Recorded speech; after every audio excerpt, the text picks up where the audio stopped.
This is where I was gonna kill you. Huh? This is where I was gonna kill you. Is it?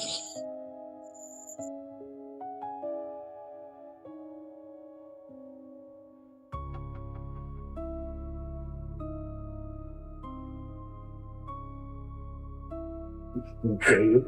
Huh? This is where I was gonna kill you. Is it? I don't know if you record that. Yeah. I was just kidding.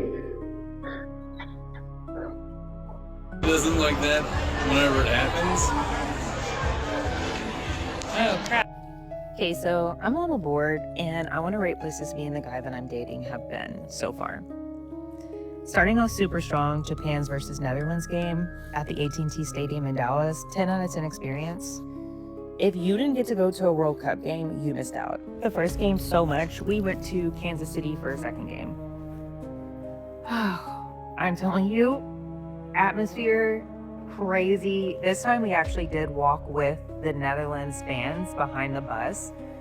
I was just in awe, like chills down my body, the way that the whole crowd was just so happy to be there. So third, the Lake of the Ozarks. This is actually where he's from. And I know y'all have probably seen the Ozark show, but do not get it twisted. This is way different. Anyway, we went on a boat.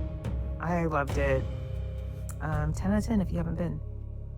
Part 2, because I think I'm running out of time. Okay, part 2 of rating places the guy that I'm dating has taken me. Kansas City Chiefs game. 10 out of 10. Season ticket holder. I just had to show up. But what I will say is Arrowhead is not the Cowboy Stadium. AT&T Stadium beats every stadium in the US. I said what I said. Number 2, Battlehawks. 9 out of 10.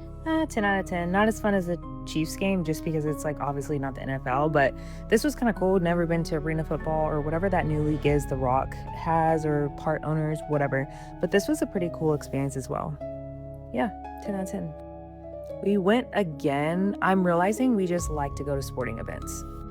Next, Blink-182 concert. If you know, you know. All the small things. Yeah, great band. They sounded the exact same. Was definitely weird thinking about a 40-year-old man kind of sounding like a punk boys rock band, but nonetheless, I loved going. Lastly, the winery. Again, I had never been to Augusta, Missouri wineries, Defiance, all that areas, but this was really nice because it was a surprise. I had never been. I'm glad he planned it. 10 out of 10 so far. All right, part 3 coming. Episode 2 of our hiking dates. The other one went so well, we wanted to find a new trail to try out. And we used an app to help you find trails in the area, and it even has reviews and just gives you all the information that you need on it. So we ended up at Victoria Glade. This trail was extremely overgrown, and it did say that on the app, but we tried it, didn't like it, and so we ended up going into this little side area. Definitely probably weren't supposed to. By the way, the reason why he walks in front of me, even though I know none of y'all hike, is to make sure he gets the spider webs and they don't hit me in the face. Anyway, there wasn't really anything to this back trail. Stood over the edge. Turns out I'm still here.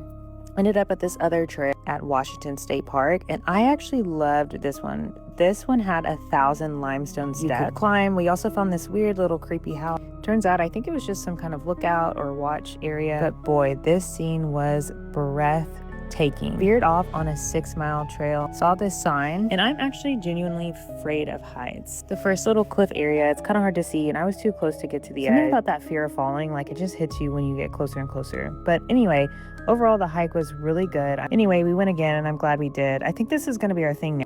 See y'all on the next trail. I wanted to share this story because here is yet another example, in my opinion, on exactly how and why Black women choose to put themselves in situations that can actually be quite dangerous. And for her sake, I hope it's not. Right? You know, I hope this relationship truly is beautiful, that he is truly as kind as she says that he is, and that we're all wrong. That anybody who has any sense of concern or finds it strange that he would joke about unaliving her, that they're wrong. I truly wish and hope that to be the case.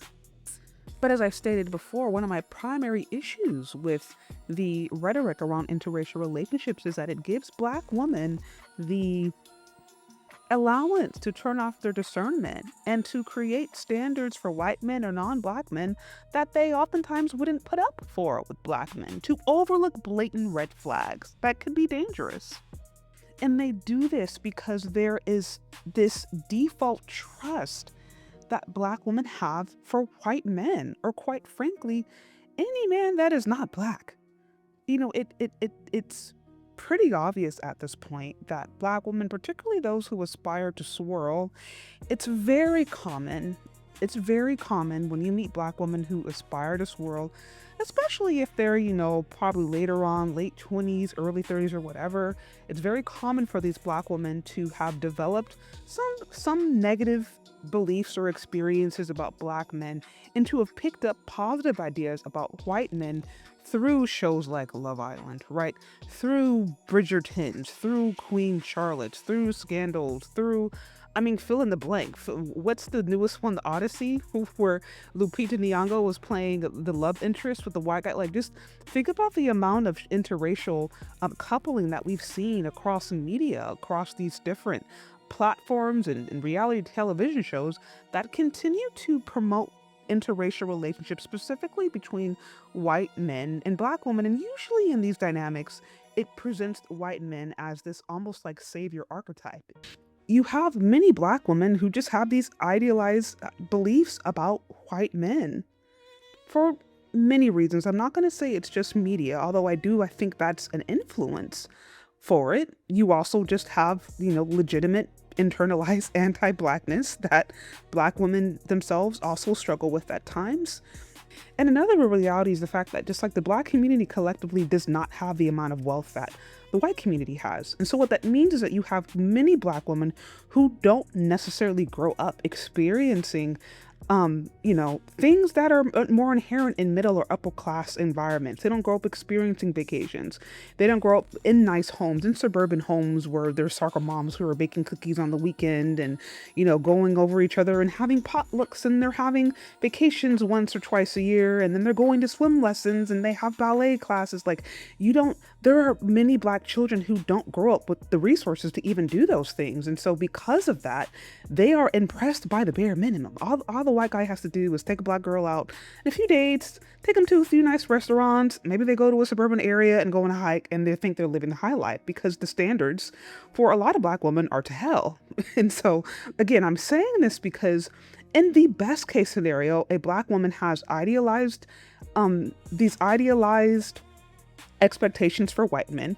She has different standards for white men. She has a few dates with white men and still realizes that they're men at the end of the day and that they can still be just as crazy as a black man, right? That's the best case scenario. And she lives to talk about it, right? And then does the reach back. The worst case scenario is that a black woman has idealized views about a white man, ends up overlooking all the red flags about the white man, and then suspiciously ends up unaliving herself with a case that is unsolved. That is the worst case scenario. Again, you see these kinds of different things, and it's like, I want to be wrong. I want every last comment in there to be wrong. I want us all to be proven that she's right, for her sake, for the sake of her life. But at the same time, I think it is completely and totally irresponsible and also concerning that any woman would do this. And quite frankly, I tend to believe that the kind of allowances that black women make for white men is much higher than black men, because there's something that the one thing that white men can offer black women that black men can never do is whiteness.